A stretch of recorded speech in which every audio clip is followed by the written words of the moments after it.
Chả ngồi trên nó có căng là ai à? Căng là trâu về.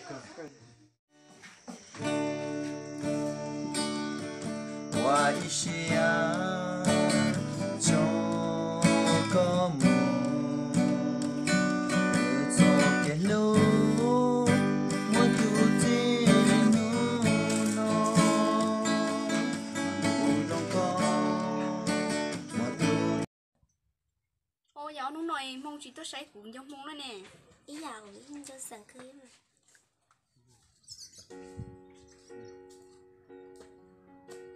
Ba tròn con nè, ba cũng như chỉ số ba con nè, ba đây con.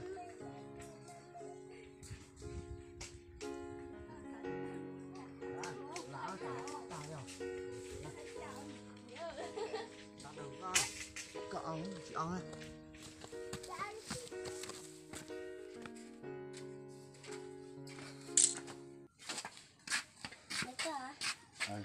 Có. Nên nhớ chuyện hả lọ? Nhớ rồi.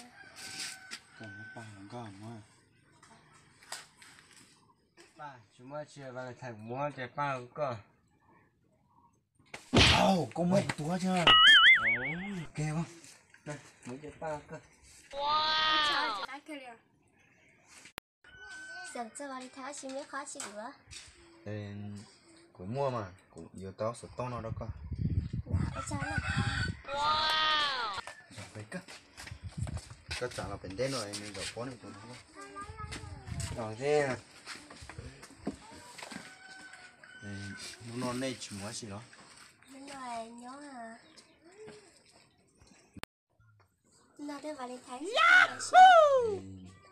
Cứ chỉ mua chơi trái mua chơi lo nên cho cái nó mẹ ít tôi tao tôi chơi tôi hơn. Đến đó. Sao mà anh đó? Nên sao mua xí á?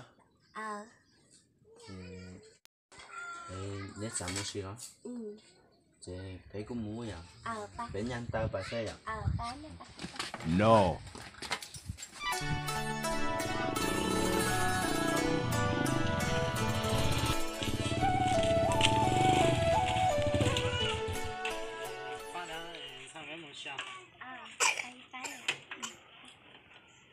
Nên bó nữa hả nó? Cho cái tên nó là mua xí. Có chuyện mua theo nó?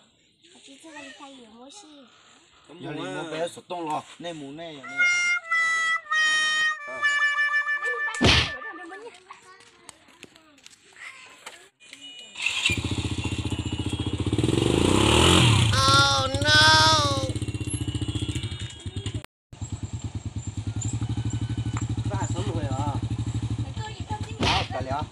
Có trong nó mình chỉ có mấy chỗ à.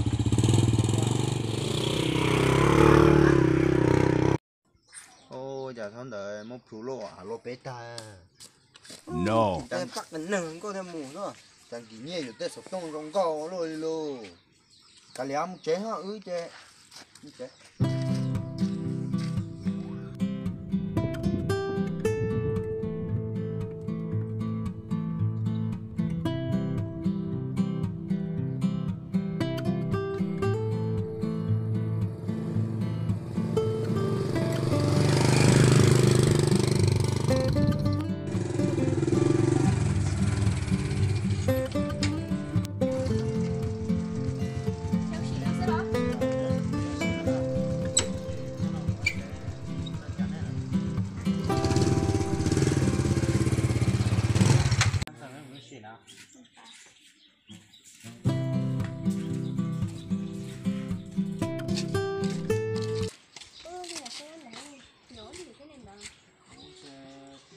Xin nói có.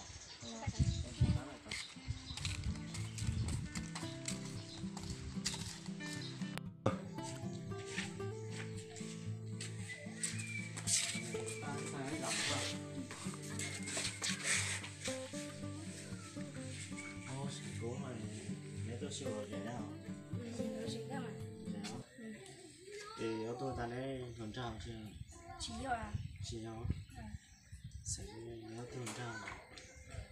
Buổi chiều có đeo chẳng? Được rồi cơ mà. Buổi chiều. Thì con ấy nhân đề nói như cái gì nào?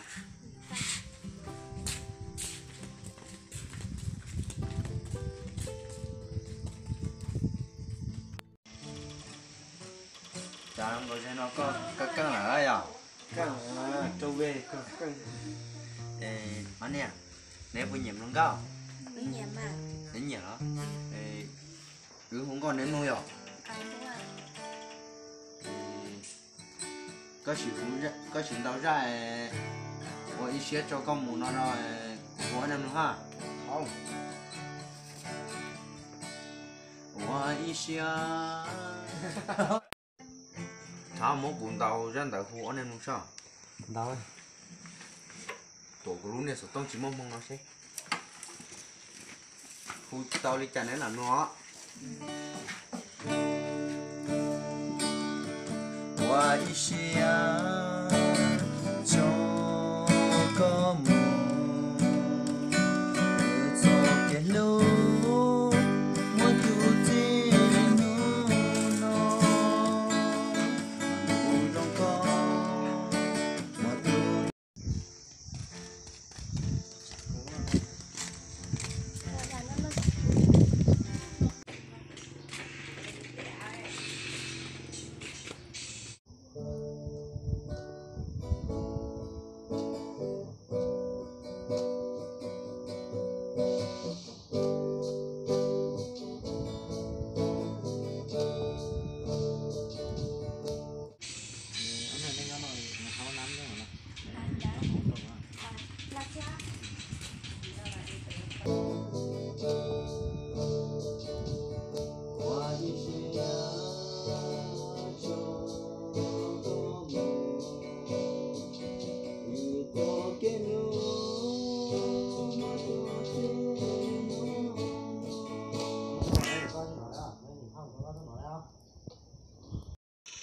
Bây giờ cũng bỏ tiền nó từ không có à, cũng bỏ tiền giờ không có gì, cũng cho tôi xí xứ, nếu giờ con không có đó. Chết một, có một chú rồi, từ từ là cái tôi nói bây giờ. Chết thì chết sau đi con. Mua chim mà hả? Rủi ro có chuyện tôi nói á, rủi ro thì có sao?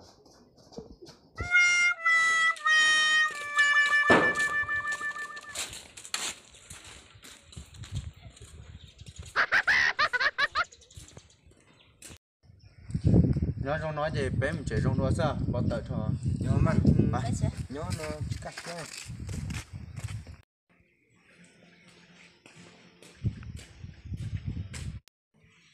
Phan sang lên lên chứ